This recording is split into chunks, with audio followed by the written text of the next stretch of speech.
రోజు నుంచి ఈ అమ్మాయి మన ఇంట్లోనే ఉంటుంది. మన ఇంట్లో ఎలా ఉంటుందిరా? అద్దెకి ఇవ్వడానికి ఇంట్లో వేరే పోర్షన్ లేదుగా. అద్దె కాదు బాబాయ్, మరి ఈ అమ్మాయి పేరు లలిత. నేను అడిగింది అమ్మాయి పేరు కాదు సీను. ఆ అమ్మాయిని ఇక్కడికి ఎందుకు తీసుకొచ్చావని. తీసుకురావాల్సిన అవసరం వచ్చింది కనుక. ఏమిట్రా అవసరం? లలిత నేను ప్రేమించుకున్నాం, పెళ్లి చేసుకోవాలనుకున్నాం. తప్పని పరిస్థితుల్లో ఈ అమ్మాయిని ఇక్కడ తీసుకురావాల్సి వచ్చింది బాబాయ్. అంటే అంతా నీ ఇష్టమేనా? నీ వెనక ఎవరు లేరనుకున్నావా? వాళ్ళ గురించి ఆలోచించాల్సిన బాధ్యత నీకు ఉందా లేదా? అసలు నీకు విషయం తెలుసా? అంకుల్, ఏమిటి నీ పద్ధతి? పూర్తిగా చెప్పనీయకుండా అడ్డుపడతావేంటి? చెప్పని. అది కాదమ్మా, దేవుడి గుడికి వెళ్ళాలన్నా నా పెర్మిషన్ లేకుండా వెళ్ళేవాడు కాదు, ప్రేమించట. అంకుల్, ప్రేమించడం అనేది మనసు చేసే పని, గుడికెళ్ళడం అనేది మనిషి చేసే పని. నీకు తెలీదమ్మా వీడు. అంకుల్, ఏమిటి వాళ్ళు ఎలా ప్రవర్తిస్తున్నావు? అతను ఏదో తప్పు చేసినట్లు మాట్లాడతావేంటి? ప్రేమించే మనసుంది కాబట్టి ప్రేమించాడు. తన మనిషిని తాను కాపాడుకోగలన్న ధైర్యం ఉంది కాబట్టి చేయి పట్టుకుని ఇంటికి తీసుకొచ్చాడు. అది కాదమ్మా. అంకుల్, ఇంత అందమైన అమ్మాయిని ప్రేమించినందుకు సంతోషించు, అంతేగాని ఊరికే కోపగించుకుంటావేంటి? ఏమండి, మా అంకుల్ చాలా మంచివాడు. ఇంత మంచి హీరో మనసు దోచుకున్నందుకు ఐ రియలీ కంగ్రాచులేట్ యూ. రండి. క్షమించండి, ఈ ఇంట్లో వాళ్ళకి ఇష్టం లేకుండా ఇక్కడ ఉండటం నాకు ఇష్టం లేదు. నేను వేరెక్కడైనా ఉంటాను. మీరు మమ్మల్ని అవమానిస్తున్నారా? అవమానిస్తున్నానా? లేకపోతే ఏమిటి? ఒక నిస్సహాయమైన ఆడది ఇంటికొస్తే ఆదరించకుండా బయటికి గంటేంత దుర్మార్గుడు అనుకున్నారా మా అంకుల్? మీరెక్కడికి వెళ్ళక్కర్లేదో రండి. అంకుల్, ఒకరికొకరు మనసిచ్చి పుచ్చుకుని వచ్చారా? ఇద్దరుగా వచ్చిన వాళ్ళని ఆశీర్వదించి ఒకటిగా చేయ అంకుల్. ప్లీజ్ ప్లీజ్ అంకుల్, మీరు లోపల పదండి. ఇంకా ఇక్కడ నిలబడ్డావేంటి? పద పద పద పద. ఆంటీ, ముందు కుడికాలు పెట్టించి లోపల తీసుకెళ్ళు. లక్ష్మి, ఏంటి అలా చూస్తుండిపోయావు? మీ వదిలి లోపల తీసుకెళ్ళి దిష్టిది. వెళ్ళు. రండి లోపల.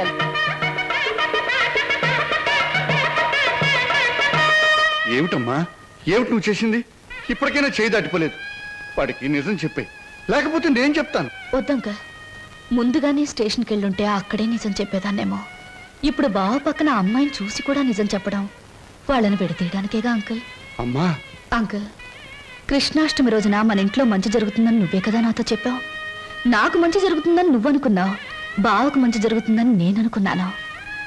నేను మరోసారి ట్రైన్ మిస్ అయ్యాను, అంతే. బాధపడకు అంకుల్, రేపు కృష్ణాష్టమి రోజు అదిరిపోవాలి. వస్తాను.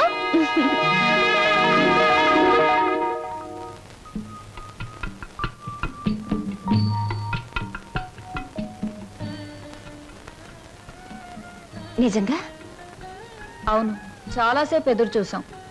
ట్రైన్ కదిలిపోయింది. ఆ తర్వాత మా సరోజ్ ఏమైందో మాకు తెలీదు. దాని జ్ఞాపకార్థంగా ఆ టికెట్ను మా అన్నయ్య ఫ్రేమ్ చేయించాడు. ఇప్పటికీ మా సరోజ్ అంటే మా అన్నయ్యకి ఎంత ఇష్టమో. అదృష్టవంతురాలు. ఎందుకని? మీ అన్నయ్య లాంటి మంచి మనిషి మనసులో మిగిలిపోయినందుకు. నేను ఒప్పుకోను. పాప మా రోజు ట్రైన్ తప్పిపోకుండా ఉండుంటే ఆ అమ్మాయి అంత అదృష్టవంతురాలు ఉండేది కాదు. అయినా జ్ఞాపకంగా మిగిలిపోవడంలో అదృష్టమే ఉంది. జ్ఞాపకం శాశ్వతం కాబట్టి. అవును, జ్ఞాపకం శాశ్వతమే. కానీ శాశ్వతంగా ఉండాలంటే కేవలం జ్ఞాపకంగా మిగిలిపోవాలని ఇప్పుడే తెలిసిందే. ఏమిటి మీరు మాట్లాడేది? ఏముంది, మీరు చెప్పిన దానికి పొడిగింపు. స్వప్న ఎప్పుడు అంతే వదినా, ఒక్కోసారి తన మాటలు అర్థం కావు. ఏ, నేను తెలుగులోనే మాట్లాడతానే. తెలుగులో కాదు, తెలివిగా మాట్లాడుతావు, అందుకని నాకేం అర్థం కావు. అరే, ఇదేమిటి ఇలా వేశారు? అందరూ కృష్ణుడు లోపలికి రావాలని బయట నుంచి పాదాలు ఇంట్లోకి వేస్తారు. మీరు మీ ఇంట్లోంచి బయటకు వేశారేమిటి? అవును, అందరిది స్వార్థం. కృష్ణుడు వాళ్ళ ఇంట్లోకి రావాలని. అంటే కృష్ణుడు వాళ్ళ ఇంట్లో లేడన్నమాటేగా. కానీ నా ఇంట్లో మనసులో కృష్ణుడు ఎప్పుడు ఉంటాడు. అతనికి నచ్చజెప్పి ఎప్పుడు నా దగ్గరే ఉంటాయలా? అందరి దగ్గరికి వెళ్ళు అని పాదాలు బయటికి వేశాను. అవి మీరు వేసిన పాదాలతో కలిపాను. అంటే కృష్ణుడు నా ఇంట్లోంచి మీ ఇంట్లోకి వస్తున్నాడనమాట. చాలా చక్కగా మాట్లాడుతున్నారే మీరు. ఎక్కడ నేర్చుకున్నారు? జీవితం అనే స్కూల్లో దురదృష్టం అనే మాస్టారు పరిస్థితులనే బెత్తంతో బాధి మరీ నేర్పారు. నాకు చాలా పరిస్థితులు వచ్చాయి, కానీ మీలా నవ్వుతూ మాట్లాడే ధైర్యం రాలేదు. మీ మాస్టర్ పేరు అదృష్టం, మా మాస్టర్ పేరు చెప్పానుగా దురదృష్టం. నేను చెప్తున్నాను, ఇదిగో ఆ చెట్లకి చెప్తే అవన్నా మన పెళ్లి చేసిన పెంట్ల పేరయ్యా. ఇదిగో ఈ రోజుతో మన పెళ్లి విషయం తేల్చకపోతే రేపటి నుంచి నీకు కనపడను కర్రీ కనకయ్య. అగో, ఈ రోజే మీ అన్నయ్య కనబడితే మీ అన్నయ్య, మా నాన్న కనబడితే మా నాన్న, ఎవరు కనబడితే వాళ్ళకి ఈ విషయం చెప్పి నీ మెళ్ళలో 6 ముళ్ళు వేస్తాను. ఆరా? నీకు 3, నాకు 3. అదా ఆటో, ఈ ఆటోలో వెళ్ళి ఇదే ఆటోలో వెళ్ళి మీ అన్నయ్య ఎక్కడున్నాడో వెతికి పట్టుకుని ఆయనతో మీ చెల్లిని ప్రేమించాను, నేను పెళ్లి చేసుకుంటాను, మీరు ఒప్పుకోకపోతే నేను ఒప్పుకోను అంటాను. అప్పుడు ఆయన ఏమంటారు? నీ ఇంటి అడ్రస్ ఎక్కడా అని అడుగుతారు. నిజమేనయ్యా, వాళ్ళిద్దరూ కలిసి తిరిగారు, ప్రేమించుకున్నారు. నేనేమీ కాదంటం లేదు. మీ చెల్లెల్ని ఇంటి కోడలుగా చేసుకోవడానికి కూడా నాకేమీ అభ్యంతరం లేదు. కాకపోతే ఇంటికో అంతస్తుంది, దానికో అభ్యంతరం ఉంది. అది ఒప్పుకోదు. మీ అంతస్తుని ఎగిరందుకోవాలన్న దురాశ నాకు లేదు సార్. కానీ పెళ్లి చేయటానికి ఒప్పుకోను మీ అంతస్తు మీ అబ్బాయితో కలిసి తిరిగిన నా చెల్లెల జీవితానికి ఏం సమాధానం చెప్తుంది సార్? Good, very good. ఈ ఒక్క మాట నిన్ను నా అంతస్తుతో సమానం చేసింది.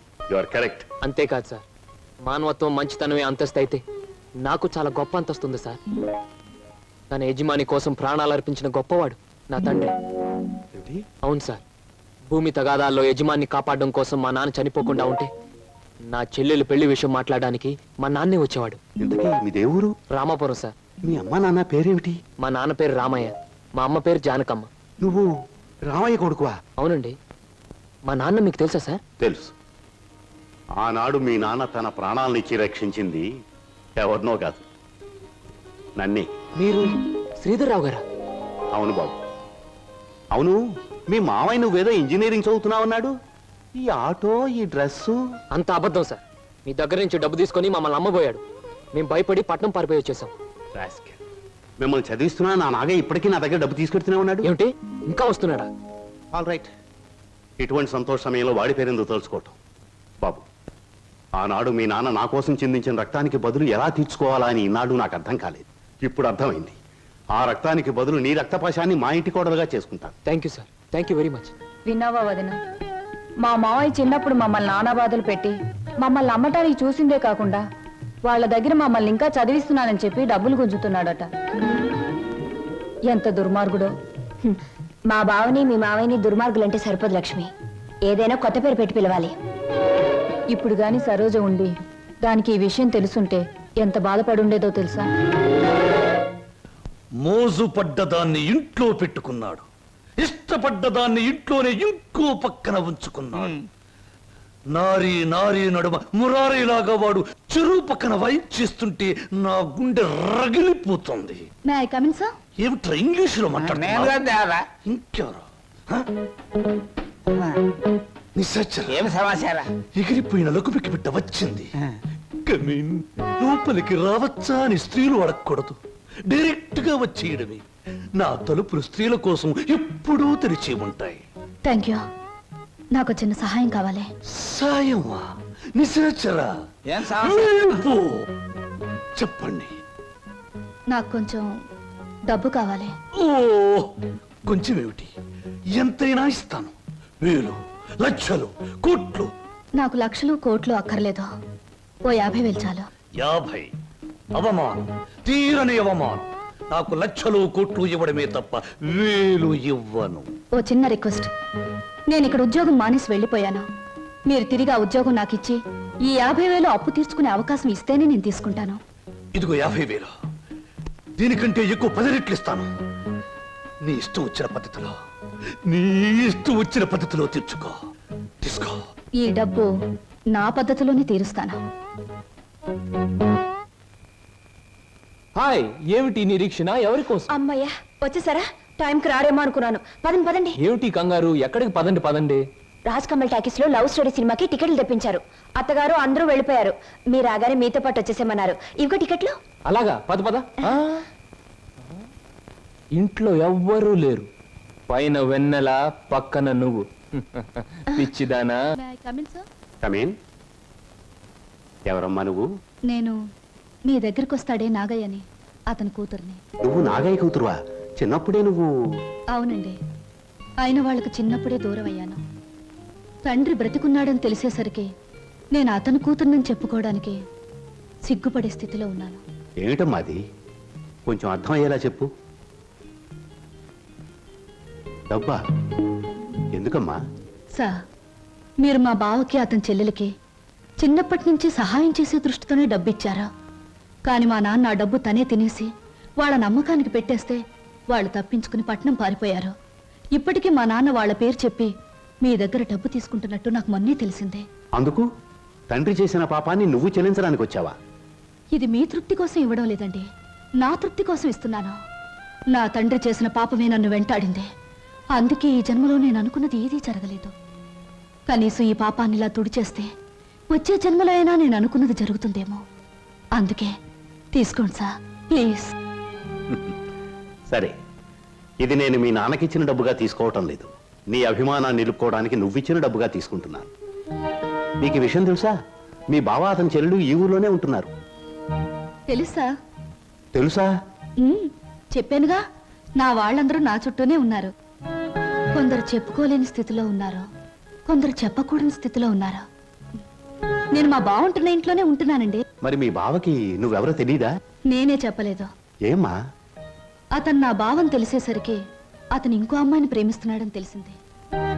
నేనని తెలిస్తే అంతా తారుమారయ్యే ప్రమాదం ఉంది. అందుకే నిజాన్ని దాచిపెట్టాను. నిజాన్ని దాచిపెడితే నీకే నష్టమేమో. సార్, నాకు ఎంత కష్టం కలిగినా హాయిగా భరించగలను.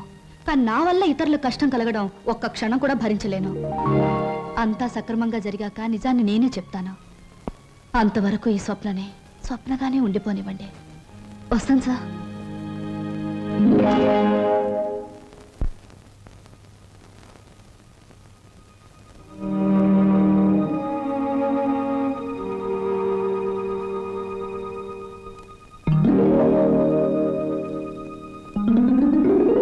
హలో, ఏమిటి ఇలా వచ్చారు? కూర్చోండి. ఇప్పుడే తలకు స్నానం చేశాను. పెద్ద బరువు దిగిపోయినట్టుంది. తలస్నానం చేస్తే తల బరువు దిగిపోతుంది, మరి మనసులో బరువు మర్చిపోతే మాయమైపోతుంది. మర్చిపోవడం బాధ్యత గల మనసు లక్షణం కాదు. మర్చిపోమన్నది బాధ్యతని కాదు, బరువుని. కూర్చోండి. సారీ, కూర్చునే మనస్థిమితం లేదు. ఏ కూర్చోలేనంత కష్టమే వచ్చింది మీకు? కొంపతీసి హీరోతో గాని పోట్లాడారా, లేక హీరో గారు మీతో పోట్లాడారా? ఓ చిన్న కథ చెప్తాను, ముగింపేమిటో చెప్తారా? ముగింపు లేని కథ అయితే అలాగే చెప్తాను. అనగనగా ఓ గోరింక, దాన్ని మనస్ఫూర్తిగా ప్రేమించిన ఓ చిలకమ్మ. చిన్నప్పుడే ఆ చిలకమ్మ గోరింక ఒక తుఫాన్ వచ్చి విడిపోయాయి. గోరింక కోసం చిలకమ్మ వెతుకుతుంది, చిలకమ్మ కోసం గోరింక ఎదురు చూస్తుంది. దేశ దేశాలు తిరుగుతూ ఆ చిలకమ్మ చివరికి గోరింకున్న చెట్టు మీదే గూడు పెట్టుకుంది. అయినా గోరింక పట్టించుకోలేదు. పాపం, గోరింకకు ఆ విషయం తెలియదు. I'm correct? గోరింకకు ఆ విషయం తెలియదని మీకెలా తెలుసు? కొన్ని కథలకి ఎప్పుడు ఎక్కడ మలుపు తిరుగుతుందో సులువుగా చెప్పొచ్చు. నేను అడిగింది మలుపుల గురించి కాదు, ముగింపు గురించి. నేను ఆలోచించేది ముగింపు గురించి కాదు, అసలు కథ ఏమిటా అని. మీరెవరో, మీ కథ ఏమిటో తెలుసుకునే వచ్చాను. ఆహా, మరి చిలకమ్మ గోరింక అనే కన్ఫ్యూషన్ ఎందుకు? Come to the point. Srinivas మీ భావం తెలుసు కూడా అతనితో నిజం ఎందుకు చెప్పలేదు? నేను చెప్పే టైంకి అతను మిమ్మల్ని మనస్ఫూర్తిగా ప్రేమిస్తున్నాడన్న నిజం తెలిసింది కాబట్టి, ఇప్పుడు నిజం చెప్పి అతను మనసు పాడు చేయడం తప్ప వేరే ప్రయోజనం లేదు కాబట్టి. కానీ అతని మీద మీకు హక్కు ఉంది, అధికారం ఉంది. హక్కు అధికారంతో సాధించుకోవడానికి ఇదేం దస్తావేజుల మీద రాసిన ఆస్తి కాదే. మరొకరికిచ్చిన మనసు.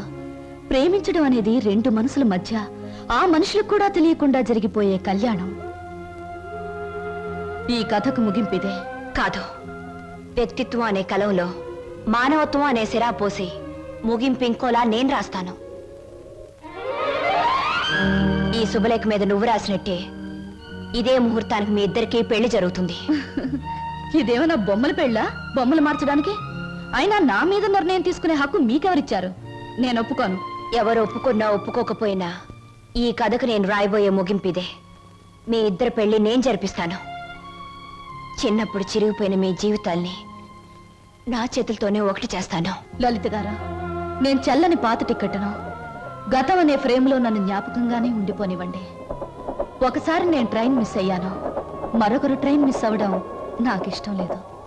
ఒకప్పుడు మీరు ట్రైన్ మిస్ అయ్యారు, కానీ ఇప్పుడు ట్రైన్ మిమ్మల్ని మిస్ కాబోతుంది. అలా జరగనివ్వను. మీరు అనుకున్నట్టు నేను జరగనివ్వను.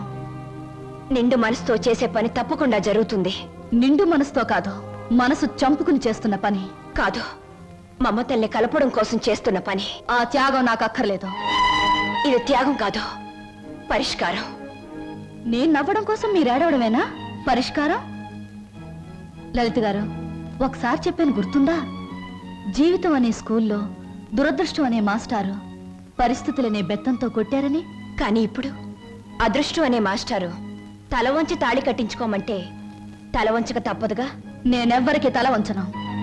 చూస్తాను. 4 నిమిషాల్లో ఈ నిజం అందరికీ చెప్పేస్తాను. 3వ నిమిషం మొదటి సెకండ్లో నేను శవంగా మారతాను. స్వప్న. అవును, చిన్నప్పుడు మా బావ కోసం ఒకరిని చంపడానికే వెనకాడలేదు. ఇప్పుడు నేను చావడం చాలా సులువు. అదే నేను చెప్పేది.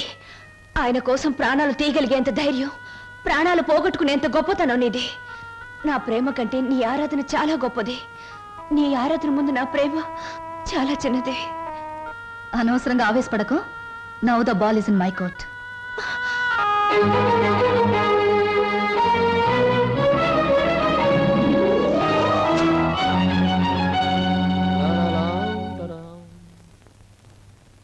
బాబాయ్ బాబాయ్, ఏంటి బాబాయ్ అందరు ఇక్కడే ఉన్నారు?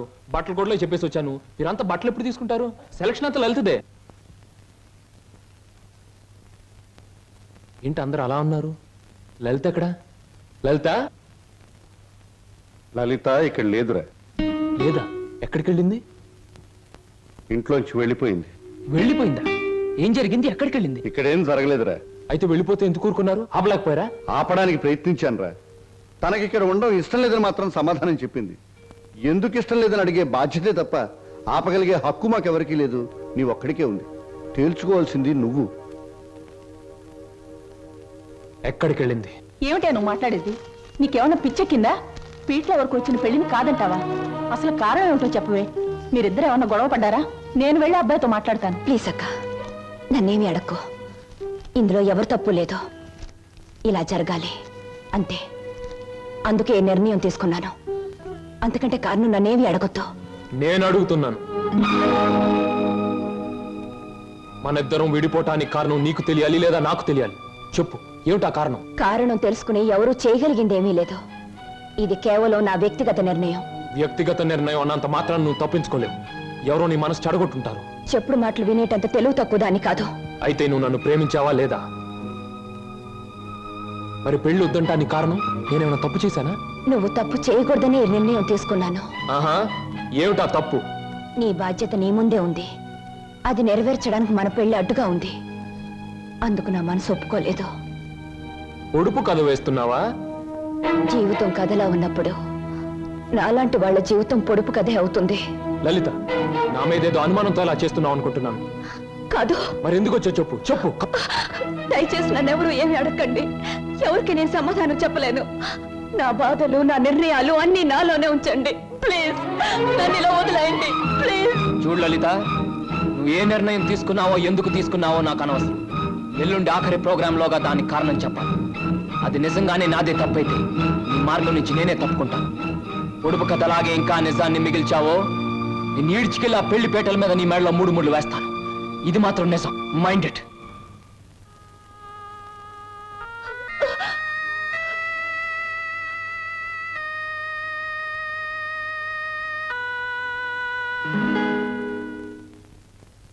హర హర మహాదేవ శంభో శంకర.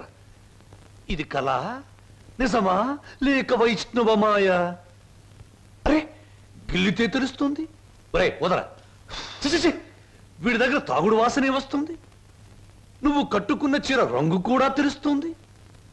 కనుక ఇది కళ కాదు, నిజమే. ఇప్పుడు చెప్పు, నేను నీకు ఏం చేయాలి? మీరు నాకు సహాయం చేయాలి. చెయ్యకపోతే నా పేరు బొక్కల బోదరం కాదు. ఎల్లుండే శ్రీనివాస్కు నాకు పెళ్లి. అందుకేగా నేను ఇలా చిక్కిపోయాను. ఇప్పుడు ఈ పెళ్లి చేసుకోవడం నాకు ఇష్టం లేదు. మరి మొన్నటి వరకు మీరిద్దరు ఆడారు, పాడారు, డాన్సులు చేశారు. మరి మళ్ళీ మధ్యలో ఈ ట్విస్ట్ ఏమిటి? లంబోదరం గారు, శ్రీనివాస్కి నాకు ఈ పెళ్లి జరగకూడదు. నాకంత అయోమయంగా ఉంది. సీత రావుణ్ణి వద్దంటే నమ్మనా? రాధకృష్ణుణ్ణి మురళి ఊదొద్దంటే నిజమనుకోనా? ఈ రోజున ఏప్రిల్ 1వ తారీఖు కూడా కాదే నేను ఏప్రిల్ ఫూల్ అవ్వడానికి. ఎవరు నమ్మినా నమ్మకపోయినా ఈ పెళ్లి జరగకూడదు. అది మీ ఒక్కరి వల్లే సాధ్యమని తెలిసి మీ దగ్గరకు వచ్చాను. హరమదేవ శంభూ శంకర, ఇదెక్కడి కోరిక? గుళ్ళు కడుతున్నావు, చందాలు ఇవ్వండి. బళ్ళు పెడుతున్నావు, డొనేషన్లు ఇవ్వండి. పెళ్లి చేసుకుంటున్నావు, డబ్బులు ఇవ్వండి. అన్న వాళ్ళని చూశాను తప్ప పెళ్లి చెడగొట్టండి అన్న వాళ్ళను మొట్టమొదటిసారిగా చూస్తున్నాను. It's all right. 1000 అబద్ధాలు చెప్పి ఒక్క పెళ్లి చేయడం కష్టం, గాని ఒక్క అబద్ధం చెప్పి 1000 పెళ్లిళ్ళు చెడగొట్టడం చాలా సులభం. వా గుడ్డు పగలగొట్టగలం, కానీ మనం పెట్టగలమా? పెట్టలేము. రేపు మీరిద్దరూ ఇచ్చే ఆఖరి ప్రోగ్రాం మొదలయ్యేసరికి మీ ఇద్దరిని వేరు చేస్తాను. మధ్యలో నేను దూరిపోతాను. ప్రోగ్రాం అయిన వెంటనే నువ్వు నేను చెప్పినట్టు చెయ్యాలి. ఏమిటది చెప్పండి. రేపు ప్రోగ్రాం అయిన వెంటనే హాలు బయట నీ కోసం ఓ తెల్లటి మారుతి కారాగుంటుంది. నువ్వు దాన్ని ఎక్కావనుకో, అది సరాసరి నా గెస్ట్ హౌస్ కు తీసుకొస్తుంది. అప్పుడు చెబుతాను నువ్వు నాకు ఏ రూపంలో ప్రతిఫలం ఇవ్వాలో. అంతా జరిగాక ఇవ్వలేదనుకో, స్టేజి ఎక్కి బైకు పట్టుకుని నువ్వు ఇదంతా నా చేత నాటకం వాడించావని వాడితో చెప్పి వాడి చేత నీకు 3 ముళ్ళు వేయిస్తాను. అప్పుడు నేను కూడా వేస్తాను నేనెత్తిన అచ్చింతలు.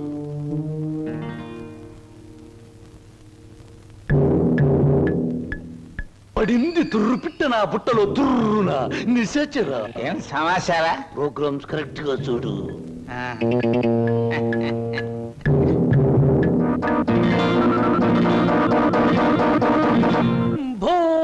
శంకర,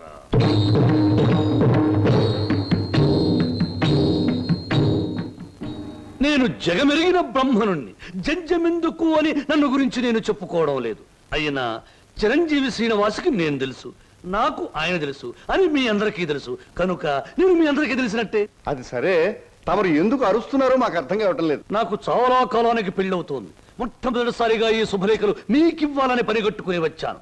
నాకు చాలా మంది పెద్దవాళ్ళు తెలుసు, కానీ మీ ఇంటికే మొదట ఎందుకు వచ్చానంటే, పెళ్లి కూతురు మీ అందరికీ చాలా ఆత్మీయురాలు కనుక, ఆ అమ్మాయి మీ అందరికీ కావలసింది కనుక, అప్పుడు మీరందరూ నాకు కావలసిన వాళ్ళు కనుక, ఇప్పుడు నేను మీ అందరికీ కావలసిన వాణ్ణి కనుక. ఎక్కువగా మాట్లాడుకో, అసలు ఎందుకు వచ్చా చెప్పు. వెడ్డింగ్ అంటే పెళ్లి పిలుపు, వివాహ మహోత్సవము. వరుడు చిరంజీవి బొక్కోలం బోదరం, దీనబంధు, ప్రజాబంధు, రాజకీయ బంధు, ప్రముఖ పారిశ్రామికవేత్త బంధు, ఆత్మబంధు. వధువు చిరంజీవి సౌభాగ్యవతి లలిత.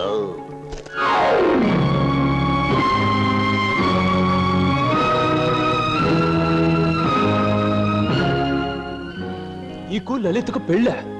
ఏమిట్రా నువ్వు మాట్లాడేది రాస్కెల్? తప్పు.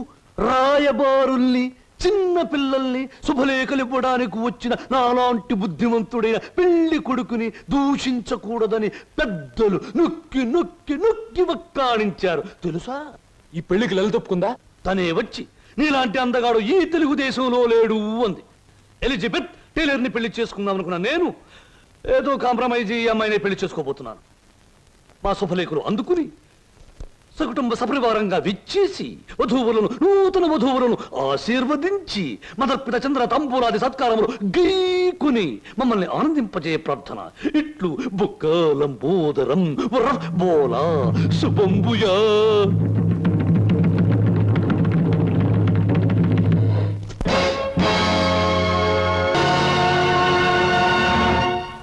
ఆగో, మనిద్దరి మధ్య ఆఖరి ప్రోగ్రాం ఇప్పుడే ముగిసింది, కానీ మన సమస్య మాత్రం అలాగే మిగిలిపోయింది.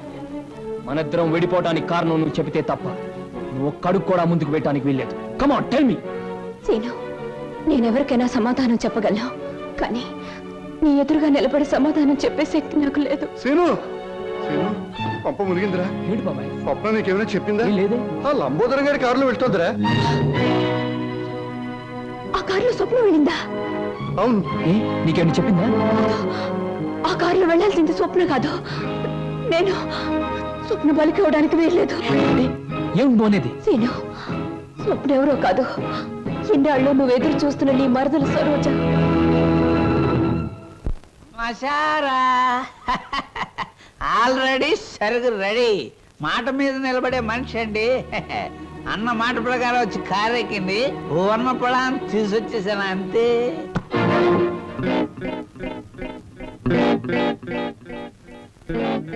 ఇదేమిట్రా పాత్ర మారిపోయింది? నేను మాట పడే రకం కాదు. కావాలంటే దగ్గరగా వస్తుందండి. ఓరి యాదవా, ఇది లలిత కాదురా, స్వప్న. నిజమే. ఎవరు ఎవరు ఎవరు అది? అమ్మనాథలు నువ్వా? ఎక్కినప్పుడు చూడలేదు, ఇక్కడ తీసుకొస్తున్నప్పుడు చూడలేదు. ఇప్పుడు మాత్రం పోయిందే ఉంది బాబు. అది వచ్చేదాకా దీంతో సరసలాడండి. ఇప్పుడు వెళ్ళి అసలుగా నటు వచ్చేసా. ఒరే నిశాచరా, ఇన్నాళ్లకు నువ్వు ఒక మంచి పని చేసావురా. ఒకటి తెమ్మంటే రెండొచ్చేలా చేసావురా. వీళ్ళిద్దరి మధ్య ఏదో గూడి పుఠానే ఉంది. వెళ్ళి తీసుకురా ఆ బటాడీని. అలాగే దేవరా. ఆగు, ఇందులో మరెవరి ప్రమేయం లేదు. నేను కావాలని వచ్చాను. లలితను మాత్రం వదిలే. ప్రోగ్రామ్ ఫిక్స్ అయ్యాక అనుకున్న టైంలో ఆడది నా పక్కన ఉండకపోతే, ఛీ, నువ్వు మా వంశంలో తప్పబుట్టామని మా తాత ముత్తాతలు, వాళ్ళ తాత ముత్తాతలు కూడా కల్లోకొచ్చి లేపి మరీ తిడతారు. అది కాదు, నువ్వు నన్ను కోరుకున్నావు, నేను నీకు లొంగిపోతున్నాను. నేనేమైనా సరే లలితను మాత్రం వదిలే. ఎలాగైనా శ్రీనివాస్కి లలితకి అనుకున్న ముహూర్తానికి పెళ్లి జరగాలి. నువ్వేం చెప్పినా చేస్తాను, పెళ్లి జరగడానికి వీల్లేదు అంటుంది లలిత. నువ్వేం చెప్పినా నేను చేస్తాను, ఆ పెళ్లి జరగాలి అంటుంది స్వప్న. ఇది మిస్టరీయా, హిస్టరీయా, లేక హిస్టీరియానా? లేదు, నేను చిన్నప్పటి నుంచి మా బావ కోసమే బ్రతికాను. ఎవడా బావా? శ్రీనివాస్ నా సొంత బావ. మా మేనత్త మేనమావలు జమీందార్ శ్రీధర్రావు గారిని కాపాడాలని పొలం తగాదాల్లో చనిపోయారు.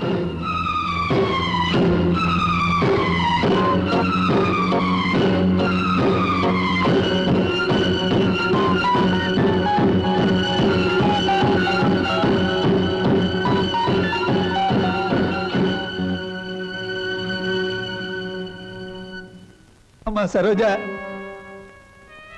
నా పేరు నీకెలా తెలుసు? అమ్మా నేను నీ నాన్ననమ్మా. నీ నాన్నని లచ్చిని సీన్ని అమ్మేసి నేను దూరం చేస్తున్న దుర్మార్గుండి అమ్మా, దుర్మార్గుండి. బాబు బాబు మీకు దండం పెడతాను, మీ కాళ్ళు అట్టుకుంటాను. అది నా కన్న కూతురు బాబు, దాన్ని ఏం చేయకండి, వదిలేండి బాబు, వదిలేండి. భలే చెప్తున్నావురా. అసలు నువ్వు నా దగ్గర తీసుకొచ్చే ఆడపిల్లలందరూ ఇటుక బిడ్డలు కాదురా, ఎవరో ఒకరు కన్న బిడ్డలే. అసలు ప్రాంతీయసారా ఎందుకు కనిపెట్టారో తెలుసా? ఇలాంటి పరిస్థితుల్లో ఉపశాంతి కలుగజేయడానికి. ఈ సమాజంలో సెంటిమెంట్ విలువ కేవలం ఒక పెగ్గు బ్రాందీ. బాగా తాగు, నీ బాధలన్నీ. అవును నాన్న, ఎందుకు అనవసరంగా బాధపడతా? ఆత్మీయత, అనురాగం ఏనాడో వదిలేసి నీ ప్రపంచంలో హాయిగా బ్రతుకుతున్న మనిషివి నువ్వు. మళ్ళీ అవి గుర్తు చేసుకోకో. మత్తు దిగిపోతే ఈ సంఘటన చాలా భయంకరంగా కనబడుతుంది. పుట్టగానే తల్లిదండ్రులు బిడ్డను ఉయ్యాల్లో వేస్తారా, ఊహ తెలిసాక విద్యాబుద్ధులు చెప్పిస్తారా, వయసు వచ్చాక పెళ్లి చేసి అత్తవారింటికి పంపిస్తారా. కానీ నువ్వు ఇవేమీ చేయకపోయినా ఈ రోజు నలుగురు నీ కూతురుని అనుభవించడానికి ఒక వ్యభిచారణ కావడానికి పంపిస్తున్నావు నాన్న. నువ్వు నేను తండ్రి కూతుళ్ళు అనే ఈ నిజం ఈ 4 గోడల మధ్య చచ్చిపోనే. ఈ నిజం ప్రపంచానికి తెలిస్తే బంధాలకు, అనుబంధాలకు, మమకారాలకి, మనుగడకి, సంస్కారానికి, సభ్యతకి విలువే ఉండదు. నీ చేతులతో ఎంతో మంది ఆడపిల్లల్ని నీ గడప దాటించావు. నన్ను వాళ్లల్లో ఒకళ్ళనుకుని నవ్వే, ఏ బాధ ఉండదు. వద్దమ్మా, ఏ తండ్రికి ఎట్టాంటి తెచ్చొద్దు. ఎప్పటికైనా నేను తండ్రిగా ప్రవర్తించకపోతే నేను చేసిన పాపాలకి ఆ దేవుడు కూడా క్షమించడమ్మా. అసలు ఈ ప్రపంచంలో తండ్రి అనే పదానికి అర్థమే ఉండదు. ఉందిరా, ప్రతి మాటకు అర్థం ఉంది. అర్థం వెనుక అనర్థం ఉంది, అనర్థం వెనుక వ్యర్థం ఉంది. నాలాంటి వాడి ప్రతి మాటకు ప్రతి పదార్థం ఉంది. ఎవరిన్ని గింతినా, ఎవరిన్ని రంకెలు వేసినా, శీలమని కొందరేడ్చినా, నా మాటలు అశ్లీలమని విమర్శించినా, అన్ని రకాల పిట్టలు రెక్కలు టపటపా కొట్టుకుని ఆ పిట్ట కోసం ఈ పిట్ట, ఈ పిట్ట కోసం ఆ పిట్ట, 2 రకాల పిట్టలు నా గూటికే చేరాయి. మేమే చిరంజీవులం, మా మాటే చిరంజీవి, మా బాటే చిరంజీవి. రావే నా బిడ్డ ఒంటి మీద చెయ్యేసావా చంపేస్తాను. అమ్మా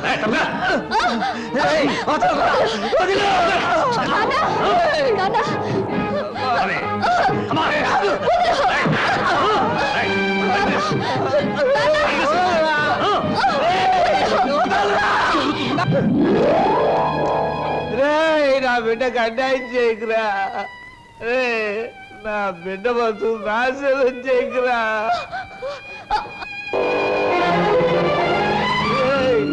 నా బిడ్డకు అన్యాయం చేయకండిరా. నా బిడ్డకు అన్యాయం చేయకండి బాబు. బాబు నా బిడ్డకు అన్యాయం జరిగిపోతుంది బాబు. మామయ్య బాబు సీను నన్ను క్షమించమని అడగరా. నా బిడ్డను రక్షించరా. సరోజ్ ఎక్కడ మావయ్య చెప్పు.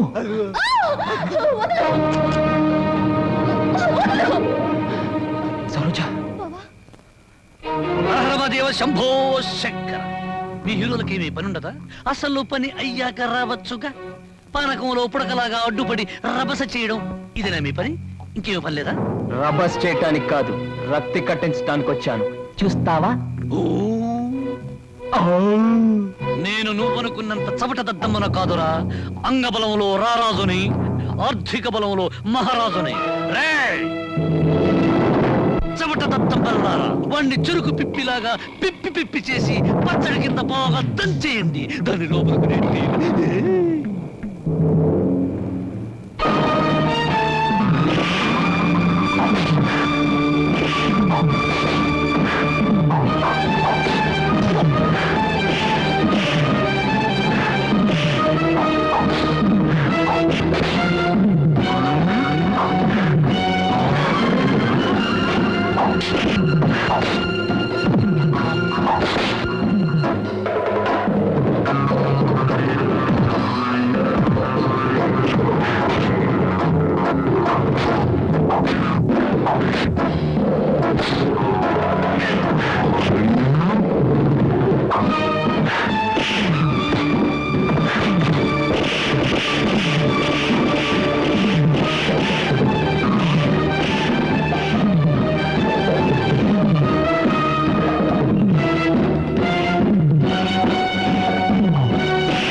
వదులు బాబాయ్ వీడిని. ఆగా, నువ్వెందుకు ఆ నీచుని చంపిన అరెస్టు అవుతావు? ఆగు. అవును బాబు, ఈడంత తేలిగ్గా సావటానికి వెళ్ళలేదు. జైలు గోడల మధ్య కుళ్ళి కుళ్ళి సావాలి. వీడి గుట్టుమట్టని నాకు తెలుసు బాబు. నేనే ఇన్ని పోలీస్ స్టేషన్లో అప్పచెప్పొస్తాను. చిన్నోడివైనా నీకు చేతులు ఎత్తి మొక్కుతాను. నా బిడ్డను క్షమించమని అడిగే అర్హత నాకు లేదు బాబు. నేను చేసిన దుర్మార్గాల్ని మర్చిపోయి నా తప్పుల్ని క్షమించి నా బిడ్డని కాస్త ఆదరించు బాబు.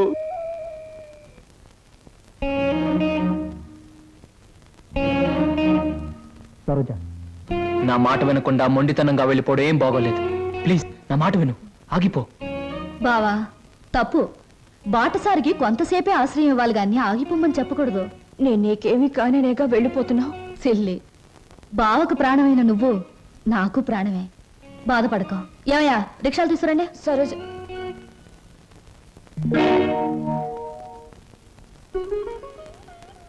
అంకుల్, చీ ఏమిటి మీ కళ్ళల్లో కన్నీళ్ళా? నో నో నో, అవన్నీ నాకే సొంతం. ఇంకొకరి కళ్ళల్లో చూడడం నాకు ఇష్టం ఉండదు. స్వప్న, నువ్వు అందరికీ సమాధానం చెప్పావు, నాకు కూడా సమాధానం చెప్పేళ్ళమ్మా. నువ్వు ఇంటికి వచ్చినప్పటి నుంచి నేను అభిమానించాను. నువ్వెవరో తెలిసిన క్షణం నుంచి నీ బాధను నేను కూడా పంచుకున్నాను. నువ్వు కోరుకున్న దక్కలేదని తెలిసిన మరుక్షణం నిన్న సొంత బిడ్డలా చూసుకున్నానమ్మా. అంకుల్, ఒక్కటి చెప్పమ్మా, ఈ ఇంట్లో మాతోనే ఉండి బిడ్డల్లేని మాకు ఓ బిడ్డ అవుతావా? మమ్మల్ని కాదని దూరంగా వెళ్ళిపోయి ఈ ముసలి వాళ్ళ కళ్ళల్లో కన్నీళ్లుగా మిగులుతావా? చెప్పమ్మా. అంకుల్ నువ్వెక్కాల్సిన ప్రతి ట్రైను మిస్ అయ్యి అందరికీ దూరం అయ్యావు. మా అందరికీ దగ్గర అవడానికైనా ఈసారి నువ్వు ట్రైన్ మిస్ అవ్వాలమ్మా. బాకోసం అంకుల్ ఉంటాను అంకుల్, ఉంటాను, మీ దగ్గరే ఉంటాను. 1959లో 4 హీరోలు 3 హీరోయిన్లు కలిసి నటించిన చిత్రంలో 2 ఇంటర్వెల్లు 3 శుభాలు పడ్డాయి. ఆ చిత్రం పేరేమిటి? ఆ హీరోలు ఎవరు? హీరోయిన్స్ ఎవరు? 3 శుభాలు వేసిన నిర్మాత ఎవరు? ఆయన ఎవరో నాకు తెలియదు కానీ నేను మాత్రం కింద జన్మలో నీ పెళ్ళాన్ని నువ్వు మొగుడే ఉంటావు. అప్పుడు నేను ఏడిపించాను, ఇప్పుడు మాత్రం నన్ను నవ్విస్తావు.